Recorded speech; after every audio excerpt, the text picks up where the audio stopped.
Hola, mi nombre es Daniel Cortés, y esto que están a punto de escuchar es mi testimonio, probablemente el último registro que quede de lo que realmente sucedió en la estación de radio donde trabajé durante 5 años, porque después de esta noche no creo que nadie vuelva a creer en mi cordura, o tal vez nunca encuentren este archivo, pero necesito contarlo. Necesito que alguien sepa la verdad antes de que sea demasiado tarde. Antes de que lo que comenzó aquí se extienda más allá de estas paredes húmedas y frías que ahora son mi prisión. Todo empezó hace 3 meses, cuando me asignaron el turno de madrugada en Radio Estrella, una pequeña emisora comunitaria en las afueras de la ciudad, un edificio antiguo de los años 50 que había sido un hospital psiquiátrico antes de ser reconvertido, aunque nadie me lo dijo el primer día. Lo descubrí semanas después cuando encontré viejos archivos médicos en el sótano, historiales de pacientes con descripciones que helaban la sangre, tratamientos que hoy serían considerados tortura, lobotomías, terapias de electroshock sin anestesia, aislamiento prolongado en celdas acolchadas donde los gritos no podían escapar. El turno era de 1 de la mañana a 6 de la mañana, 5 horas completamente solo en ese edificio de 3 pisos. Mi trabajo consistía en poner música programada, leer algunos anuncios pregrabados y asegurarme de que todo funcionara correctamente hasta que llegara el equipo del turno matutino. Parecía sencillo, incluso aburrido, y los primeros días lo fue. Me instalaba en la cabina principal del segundo piso con mi café, mis auriculares y mi lista de reproducción, viendo la ciudad dormida a través de las ventanas sucias, mientras las canciones se sucedían una tras otra en el éter. La primera señal de que algo no estaba bien llegó durante mi segunda semana. Eran aproximadamente las 2:30 de la madrugada cuando escuché pasos en el pasillo fuera de la cabina. Pasos lentos y pesados que arrastraban algo, como si alguien caminara con dificultad. Detuve la música y presté atención. El corazón comenzó a latirme más rápido porque se suponía que estaba completamente solo. Las puertas estaban cerradas con llave, el sistema de seguridad activado. Nadie más tenía acceso al edificio a esas horas. Salí de la cabina con mi linterna porque las luces del pasillo parpadeaban constantemente desde que llegué. Un problema eléctrico que, según mi jefe, era demasiado caro de reparar. Recorrí todo el segundo piso, pero no encontré nada. Las oficinas estaban vacías, las puertas cerradas, todo en su lugar. Me convencí de que había sido mi imaginación. El edificio viejo asentándose, las tuberías expandiéndose. Cualquier explicación racional que pudiera calmar mi creciente inquietud. Volví a la cabina y seguí con mi turno. Pero esa noche no pude sacudirme la sensación de ser observado, de que había algo más en ese edificio conmigo, algo que esperaba en la oscuridad de los pasillos. Los pasos se repitieron la noche siguiente, y la siguiente, siempre a la misma hora, siempre el mismo patrón, arrastrándose por el pasillo desde el fondo donde estaba la antigua sala de archivos. Me acostumbré a ellos de una manera enfermiza. Dejé de investigar, me quedaba en la cabina con la puerta cerrada y subía el volumen de los auriculares para no escucharlos. Me decía a mí mismo que era cobardía, pero en el fondo sabía que era instinto de supervivencia. Algo primitivo en mi cerebro me advertía que no debía encontrar la fuente de esos sonidos. Entonces comenzaron las llamadas. Nuestra emisora tenía una línea para que los oyentes llamaran y pidieran canciones o dedicaran temas. Raramente sonaba durante mi turno, porque ¿quién está despierto a las 3 de la mañana escuchando una pequeña radio comunitaria? Pero una noche, el teléfono comenzó a sonar. Levanté el auricular y escuché solo estática, una estática densa y profunda que parecía tener capas. Y si escuchabas con atención, podías percibir algo debajo, como voces susurrando todas al mismo tiempo. Palabras que no podías distinguir, pero que te llenaban de una sensación de pavor absoluto. Colgué inmediatamente, pero el teléfono volvió a sonar, una y otra vez, durante 20 minutos consecutivos.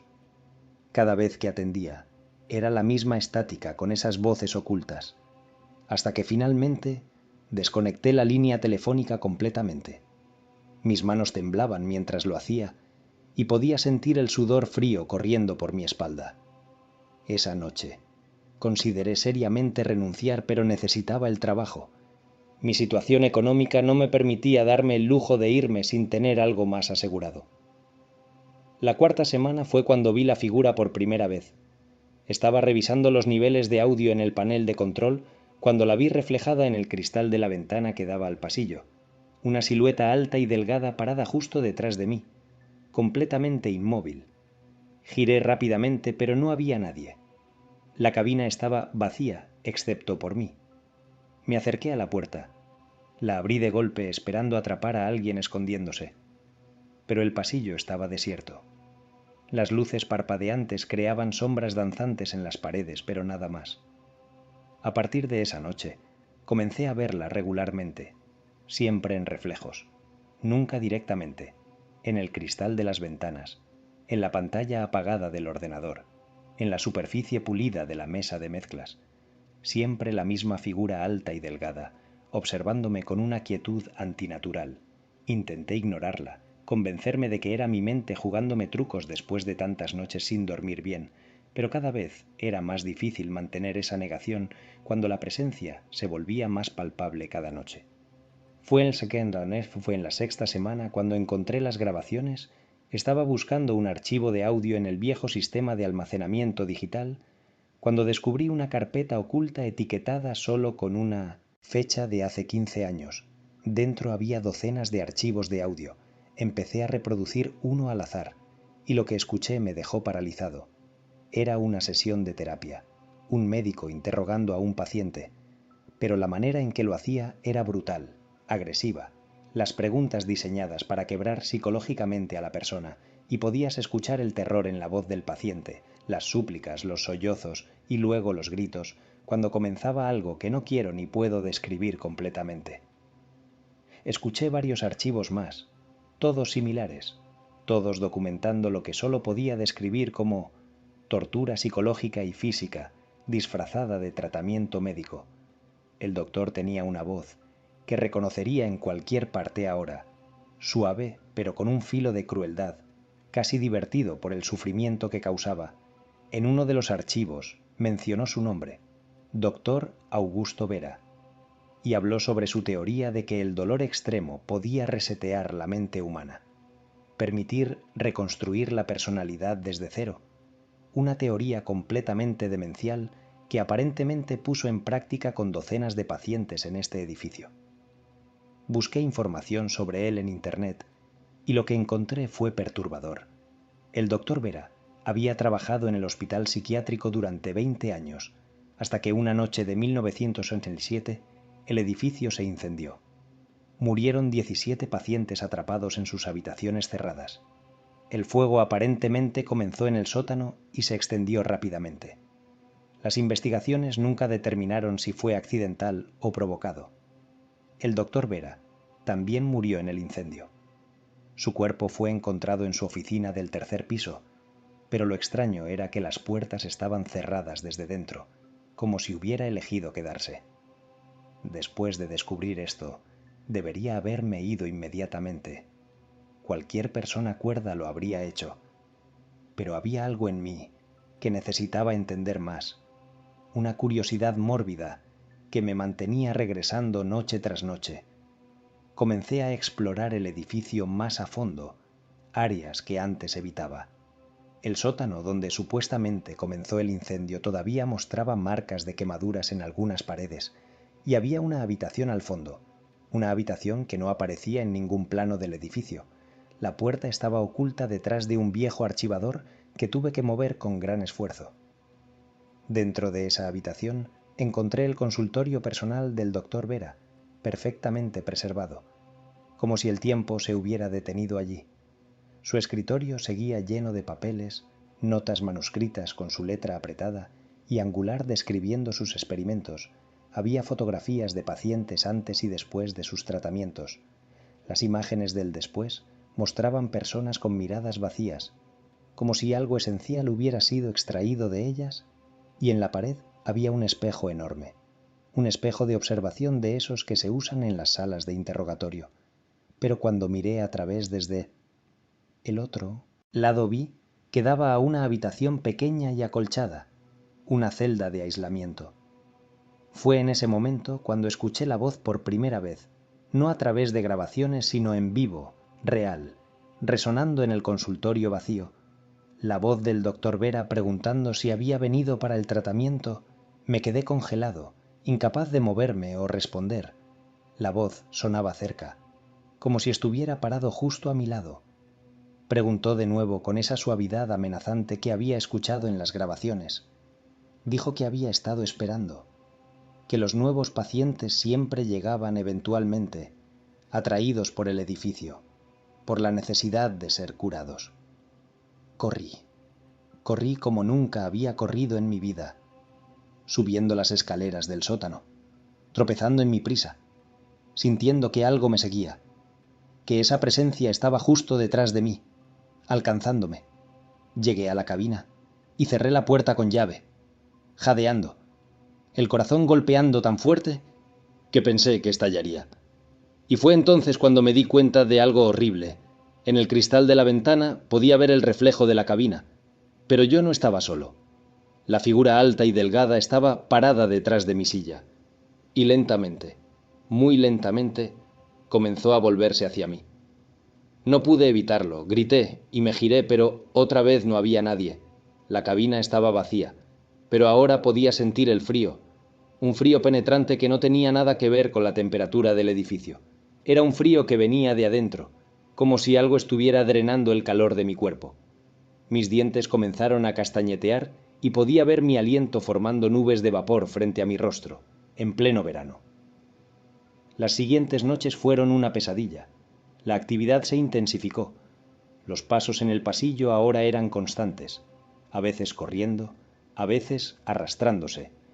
Las llamadas telefónicas continuaban incluso después de desconectar el cable. El teléfono sonaba de todas formas, y cuando atendía las voces en la estática eran más claras. Podía distinguir palabras, súplicas de ayuda, gritos de agonía, nombres siendo llamados una y otra vez, y siempre, siempre, la voz del doctor Vera por encima de todo, preguntando por los pacientes, diciendo que era hora de la sesión. Intenté hablar con mi jefe. Le conté sobre los ruidos, sobre la atmósfera opresiva del edificio, pero me miró como si estuviera loco. Dijo que el turno de noche podía jugar trucos en la mente, que necesitaba dormir mejor, que tal vez debería tomar unos días libres. No mencioné las apariciones ni las voces, porque sabía que entonces sí pensaría que había perdido la cabeza. Y tal vez tenía razón. Tal vez estaba perdiendo la cordura lentamente, noche tras noche, en ese lugar maldito. Pero entonces sucedió algo que confirmó que no era mi imaginación. Una noche llegué a mi turno y encontré que alguien había estado en la cabina. Mis cosas estaban movidas, papeles esparcidos, y en el micrófono había un mensaje escrito con lo que parecía ser ceniza. Decía simplemente: «Eres el siguiente paciente». Las letras estaban trazadas con una precisión inquietante, casi obsesiva, y cuando toqué la ceniza se sentía fría y húmeda, dejando manchas grises en mis dedos que no pude limpiar completamente. Esa noche decidí quedarme despierto hasta el final del turno sin importar qué, mantener las luces encendidas, la música sonando, mantenerme activo y alerta. Pero alrededor de las 4 de la mañana, la electricidad comenzó a fallar. Las luces parpadeaban más violentamente que nunca, el equipo de audio emitía extraños sonidos de interferencia y finalmente todo se apagó. Quedé sumido en la oscuridad total, solo rota por la luz grisácea del amanecer que aún estaba a horas de distancia. Saqué mi teléfono móvil para usar la linterna, pero la batería estaba muerta a pesar de que lo había cargado completamente antes de venir. Busqué a tientas la linterna de emergencia que guardaba en un cajón. Pero cuando la encendí, la luz era débil y parpadeante, apenas suficiente para ver unos metros adelante, y en ese círculo de luz temblorosa vi algo que me hizo soltar la linterna del susto. Marcas en el suelo, marcas de quemaduras formando un círculo perfecto alrededor de mi silla, como si algo hubiera estado rodeándome, acorralándome. La linterna rodó por el suelo y su luz iluminó la puerta de la cabina. Y ahí, en el cristal, vi docenas de manos presionadas contra el vidrio desde el otro lado. Manos pálidas con dedos largos y retorcidos, todas empujando, todas intentando entrar. Podía escuchar el sonido de las palmas golpeando el cristal, un sonido húmedo y carnoso que me revolvió el estómago. Retrocedí hasta que mi espalda golpeó la pared opuesta sin poder apartar la mirada de esa visión horrible. Y entonces, las manos comenzaron a atravesar el cristal, no rompiéndolo sino pasando a través de él como si fuera agua, emergiendo hacia el interior de la cabina, alcanzando hacia mí con movimientos lentos y deliberados. Conté al menos 20 manos diferentes, algunas con cicatrices, otras con marcas de quemaduras, todas buscándome, y detrás de ellas pude ver caras presionándose contra el vidrio, rostros demacrados con ojos hundidos y bocas abiertas en gritos silenciosos. No sé cómo, pero conseguí moverme. Me lancé hacia la ventana opuesta, la que daba al exterior del edificio. La abrí de golpe con la intención de saltar. Estábamos en el segundo piso, pero prefería arriesgarme a romperme una pierna que quedarme ahí. Pero cuando miré hacia abajo, vi que el suelo no estaba donde debería estar. En su lugar había una oscuridad profunda e impenetrable, como si el edificio ahora flotara en un vacío infinito. Me giré de nuevo hacia la cabina y las manos se habían retirado. Las caras habían desaparecido, pero ahora había algo peor. La figura alta y delgada estaba de pie en el centro de la habitación, ya no un reflejo, sino sólida y real. Podía ver cada detalle. El traje médico anticuado, las manos con manchas que podían ser sangre o quemaduras, pero lo peor era el rostro, o más bien la ausencia de uno. Donde debería haber rasgos faciales, solo había una superficie lisa y brillante, como piel derretida y vuelta a endurecer. La figura habló y era la voz del doctor Vera. Dijo que había estado observándome durante semanas, estudiando mi resistencia, mi capacidad para soportar el miedo. Dijo que era un espécimen interesante, que mi mente mostraba patrones únicos de respuesta al trauma, que sería perfecto para el experimento que no pudo completar antes de que el fuego lo interrumpiera. Extendió una mano hacia mí, una invitación o una orden, y dijo que era hora de comenzar la primera sesión. Algo en mi interior se rompió en ese momento. Toda la cordura que había intentado mantener, todo el racionalismo con el que había tratado de explicar lo que estaba sucediendo, se hizo pedazos. Grité, un grito primal de puro terror que pareció sacudir el edificio entero. Las ventanas vibraron, los objetos cayeron de los estantes y la figura vaciló, como si mi grito hubiera sido inesperado, como si hubiera roto algún tipo de protocolo en su experimento retorcido. Aproveché ese momento de duda para correr. Salí de la cabina y bajé las escaleras a oscuras, tropezando, cayendo, levantándome, mientras detrás de mí podía escuchar pasos multiplicándose. No solo uno, sino docenas. Todo el edificio parecía haber cobrado vida. Todas las víctimas del doctor Vera persiguiéndome. Todas las almas atrapadas en este lugar, queriendo arrastrarme con ellas a su tormento eterno. Llegué a la puerta principal, pero estaba sellada. No solo cerrada con llave, sino físicamente sellada, como si nunca hubiera existido una salida. Golpeé la madera, grité pidiendo ayuda aunque sabía que nadie podía escucharme. El edificio estaba en una zona industrial abandonada. Los vecinos más cercanos estaban a kilómetros de distancia. Estaba completamente solo con lo que sea que habitara este lugar. Me forcé a pensar. A pesar del pánico que amenazaba con paralizarme completamente, recordé el consultorio del sótano. Recordé que había otra puerta allí, una salida de emergencia que había visto brevemente. Era mi única oportunidad. Bajé de nuevo, esta vez hacia el sótano, adentrándome voluntariamente en el corazón de la oscuridad. Las escaleras parecían extenderse infinitamente hacia abajo, mucho más de los 2 pisos que debería haber. Cuando finalmente llegué al sótano, todo estaba diferente. Las paredes ahora estaban cubiertas de esas marcas de quemaduras, formando patrones que parecían casi deliberados, símbolos o letras en un idioma que no podía comprender. Y había puertas, docenas de puertas que no estaban ahí antes, todas cerradas, todas con placas que tenían nombres de pacientes y fechas de los años 80.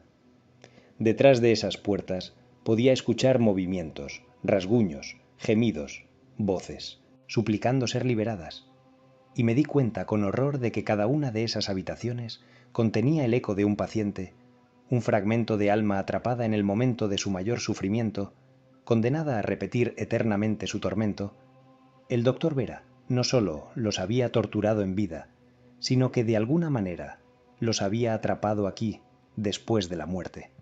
Un experimento que continuaba décadas después de su propio fallecimiento. Encontré el consultorio. La puerta oculta todavía estaba abierta desde mi última visita. Entré y ahí estaba él, el doctor Vera, o lo que quedaba de él, sentado en su escritorio como si nunca se hubiera ido. Su forma era más sólida ahora. Podía ver detalles que antes no había notado. Las quemaduras que cubrían su cuerpo, el traje médico carbonizado. Pero lo más perturbador eran sus ojos, vacíos y negros como pozos sin fondo, fijos en mí con una intensidad que me atravesaba. Habló de nuevo, pero esta vez su voz venía de todas partes, resonando en las paredes, el techo, el suelo. Dijo que este edificio era su obra maestra, que el incendio no había sido un accidente, sino el catalizador final de su experimento, que al morir aquí, junto con sus pacientes, había creado un espacio fuera del tiempo normal, un lugar donde podía continuar su trabajo eternamente, y que yo, al venir noche tras noche, al exponerme voluntariamente a este ambiente, había comenzado el proceso de convertirme en parte de su colección. Dijo que podía sentir cómo mi mente se fragmentaba, cómo el miedo estaba resapeando mis patrones neuronales, creando las condiciones perfectas para lo que él llamaba el reseteo completo. En pocas semanas más estaría listo. Mi personalidad se desintegraría y él podría reconstruirme según su visión. Sería su mayor logro, la prueba definitiva de que su teoría era correcta, que el dolor y el terror extremos podían ser herramientas de transformación psicológica. Me negué. Grité que nunca sería parte de su experimento enfermo, que prefería morir antes que convertirme en uno de sus especímenes, y su risa llenó la habitación, una risa que no tenía nada de humano. Dijo que no entendía, que ya era demasiado tarde, que el proceso había comenzado la primera noche que escuché los pasos, que cada noche que regresaba era una sesión más, que mi resistencia solo hacía el experimento más interesante.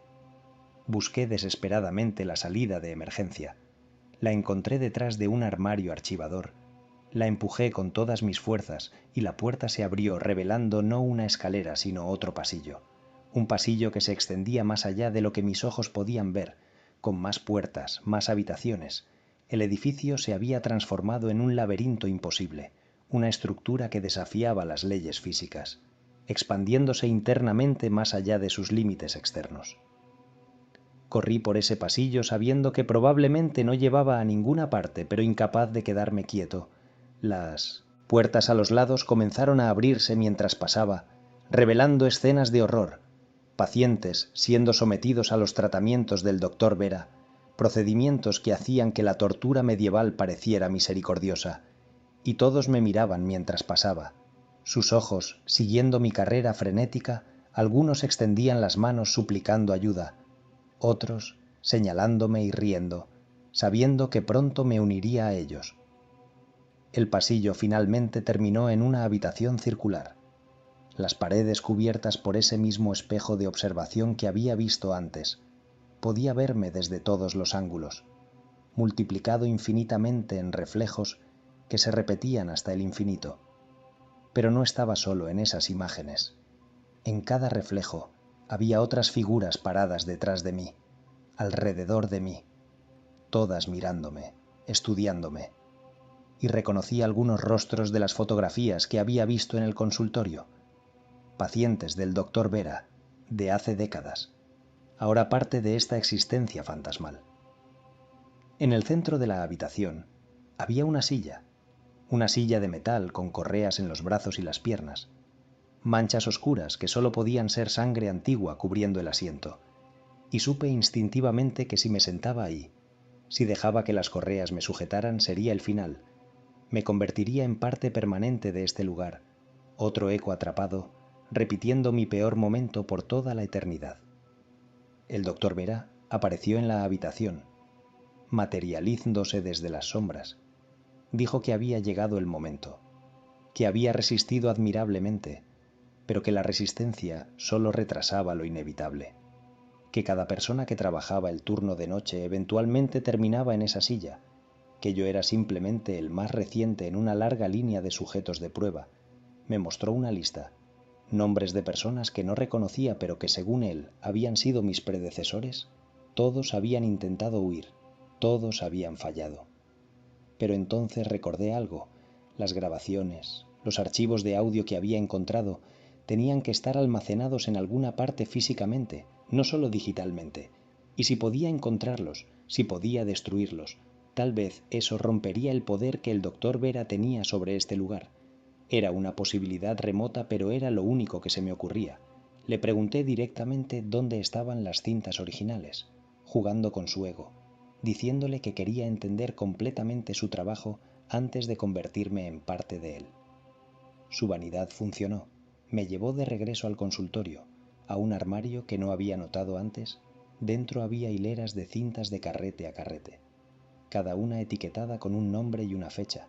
Eran docenas, cientos tal vez, años de experimentación documentada meticulosamente. Dijo que estas eran su legado, la prueba de su genio, que algún día el mundo reconocería su contribución a la psiquiatría. Mientras hablaba, aproveché para agarrar el viejo encendedor de metal que había visto en su escritorio.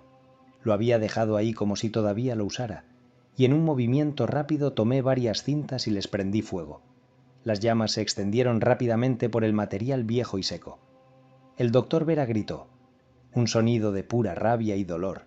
Se lanzó hacia mí, pero sus manos pasaron a través de las cintas ardientes como si no pudiera tocarlas, como si su conexión con el mundo físico estuviera limitada. Las llamas se extendieron al armario, luego al escritorio. El consultorio entero comenzó a arder y podía sentir que el edificio reaccionaba, temblaba, las paredes crujían. Las voces de los pacientes atrapados se elevaron en un coro de gritos que era ensordecedor. El doctor Vera me miraba con esos ojos vacíos, llenos ahora de odio absoluto. Juró que aunque destruyera las cintas, no podría destruir lo que había construido aquí, que el edificio mismo era parte del experimento ahora, impregnado con décadas de sufrimiento. Corrí de nuevo. Esta vez las escaleras aparecieron donde deberían estar. Subí hacia la planta baja y milagrosamente la puerta principal ya no estaba sellada. La abrí y salí al aire frío de la madrugada. Nunca había apreciado tanto el cielo estrellado, la sensación del viento en mi cara. Me alejé corriendo del edificio, mientras detrás de mí podía ver humo comenzando a salir de las ventanas del sótano, exactamente como debe haber sucedido aquella noche de hace tantos años. Llamé a los bomberos desde mi móvil, que misteriosamente volvía a funcionar. Llegaron rápidamente, pero para entonces el fuego había consumido gran parte de la estructura. Me hicieron preguntas que no pude responder coherentemente. Dijeron que probablemente había sido un cortocircuito en el sistema eléctrico antiguo, que había tenido suerte de salir a tiempo. Me revisaron para ver si había inhalado humo. Me enviaron a casa y me dijeron que no me preocupara, que la aseguradora se haría cargo de todo. Pero aquí estoy 3 días después grabando esto, porque sé que no terminó. Puedo sentirlo. Cada vez que cierro los ojos, veo esa habitación circular con los espejos. Veo la silla esperándome. Escucho la voz del doctor Vera diciéndome que el experimento continúa, que quemar las cintas solo retrasó lo inevitable, que ya estoy marcado, que ya soy parte de su colección, y es solo cuestión de tiempo antes de que me reclame completamente. Y lo peor es que creo que tiene razón, porque anoche mientras intentaba dormir, escuché pasos en mi apartamento, esos mismos pasos arrastrantes que escuchaba en la radio, y cuando me levanté a investigar, encontré marcas de ceniza en el suelo formando un círculo alrededor de mi cama. Y esta mañana, cuando me miré en el espejo del baño, vi por un segundo esa figura alta y delgada, parada detrás de mí antes de desaparecer. No sé cuánto tiempo me queda antes de que venga por mí, antes de que me lleve de regreso a ese lugar que existe fuera del espacio y tiempo normales. Por eso estoy grabando esto, dejando este testimonio, para que alguien sepa la verdad sobre lo que sucedió en Radio Estrella, sobre el doctor Augusto Vera y sus experimentos que continuaron más allá de la muerte. Y si alguien encuentra esta grabación después de que yo desaparezca, por favor no vayan a buscar el edificio. No importa cuánta curiosidad tengan, porque él está esperando, siempre esperando pacientes nuevos para su experimento interminable, y si van, si se exponen, aunque sea una noche a ese lugar, comenzarán el mismo proceso que yo comencé. Y entonces será demasiado tarde para escapar, porque como aprendí de la manera más horrible, algunos experimentos nunca terminan, algunos doctores nunca dejan ir a sus pacientes, y algunos edificios están tan saturados de maldad que se convierten en algo vivo, algo hambriento, algo que se alimenta del miedo y el sufrimiento de cualquiera lo suficientemente desafortunado como para cruzar su umbral. Los pasos están de nuevo afuera de mi puerta, más fuertes esta vez, más insistentes, y puedo escuchar su voz llamándome, diciéndome que es hora de mi siguiente sesión, que ha preparado la silla especialmente para mí, que finalmente podré entender completamente su trabajo desde dentro, como sujeto en lugar de observador, y no sé si tendré fuerzas para resistir otra vez la tentación de simplemente rendirme, de dejar que suceda lo que tiene que suceder. Se vuelve más fuerte cada momento.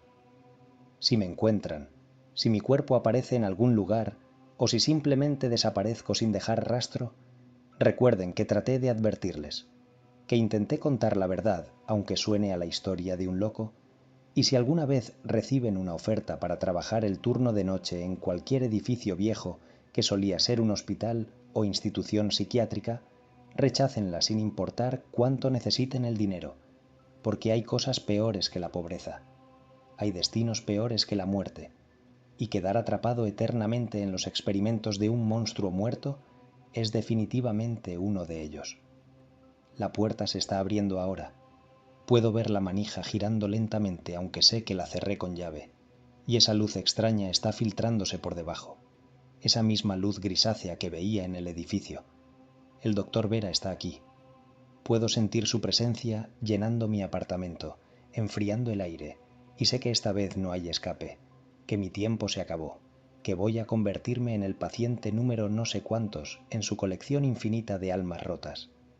Esta es mi última transmisión, mi último mensaje al mundo exterior antes de cruzar al otro lado, donde el dolor es eterno y los experimentos nunca terminan, donde las víctimas se convierten en victimarios y la cordura es solo un recuerdo distante. Adiós a quien sea que escuche esto, y perdónenme por no haber sido lo suficientemente fuerte para detener lo que está por venir, para romper el ciclo antes de que me consumiera completamente. Ahora solo puedo esperar que mi sufrimiento al menos sirva como advertencia, como un faro en la oscuridad señalando el peligro para que otros puedan evitarlo. Él está entrando ahora. Puedo verlo claramente por primera vez, cada detalle horrible de lo que el fuego le hizo, de lo que se hizo a sí mismo, y está sonriendo, si es que esa fisura en su rostro derretido puede llamarse sonrisa, extendiendo esa mano quemada hacia mí en invitación. Y por favor que alguien recuerde mi nombre, Daniel Cortés, y sepa que lo que me sucedió fue real, que no estaba loco, que el mal existe en formas que la ciencia no puede explicar y que algunos lugares están tan impregnados de sufrimiento que se vuelven portales a algo mucho peor que la muerte. Fin de la transmisión.